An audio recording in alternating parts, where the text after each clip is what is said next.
बहुत समय पहले की बात है। एक घने जंगल में कई जानवर रहते थे। तोता, गिलहरी, बंदर, हिरन, खरगोश और एक कौवा जिसका नाम था कालू। कालू बहुत चतुर था, लेकिन उसमें एक बुरी आदत थी, लालच। उसे कभी किसी चीज से संतोष नहीं होता था। एक दिन सुबह सुबह सूरज निकला ही था। चारों तरफ चहकने की आवाजें थीं। कालू उड़ते उड़ते जंगल के बीच पहुंचा और देखा कि एक नए पेड़ पर पीले पीले रसदार आम लटक रहे हैं। पेड़ पर जैसे सुनहरी चमक थी। कालू की आंखें चमक उठीं।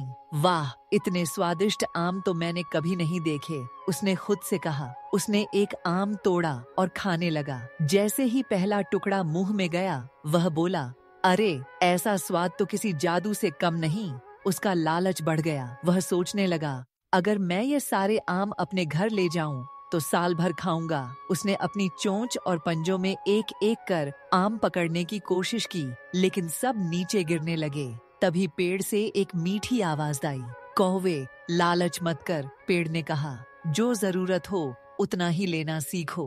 कालू हंस पड़ा, मैं बहुत चालाक हूँ, मुझसे कुछ गलत नहीं होगा। वह एक बार में 3 आम ले उड़ने की कोशिश करने लगा, लेकिन जैसे ही उड़ने लगा, उसका संतुलन बिगड़ गया और सारे आम नीचे गिर गए। एक आम उसके सिर पर आ गिरा। पास में बैठी गिलहरी मिन्नी हंसते हुए बोली, कौवे, पेड़ ने पहले ही चेतावनी दी थी।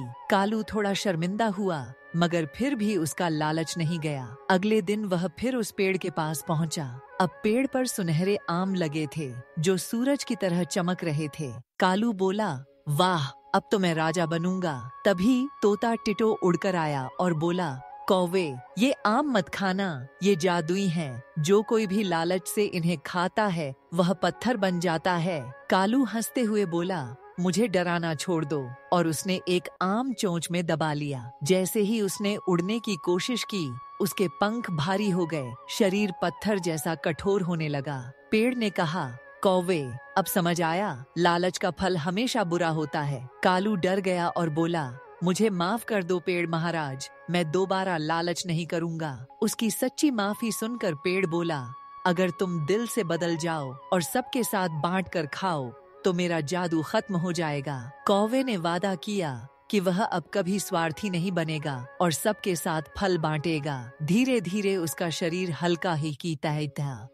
वह फिर से उड़ने लगा। उस दिन के बाद कालू ने जंगल में सबको आम बांटे और सबका प्यारा बन गया। उसने सीखा, जो बांटता है वही सच्ची खुशी पाता है। याद रखना, लालच कभी भी बहुत बड़ा नहीं होना चाहिए, क्योंकि उसके कारण हम बहुत कुछ खो सकते हैं। जो दिल से दयालु, समझदार और मिलनसार होता है, वही असली सफल होता है। अगर आपको कहानी अच्छी लगी हो तो कमेंट में जरूर बताना और हमारे चैनल को सब्सक्राइब करना ना भूलना।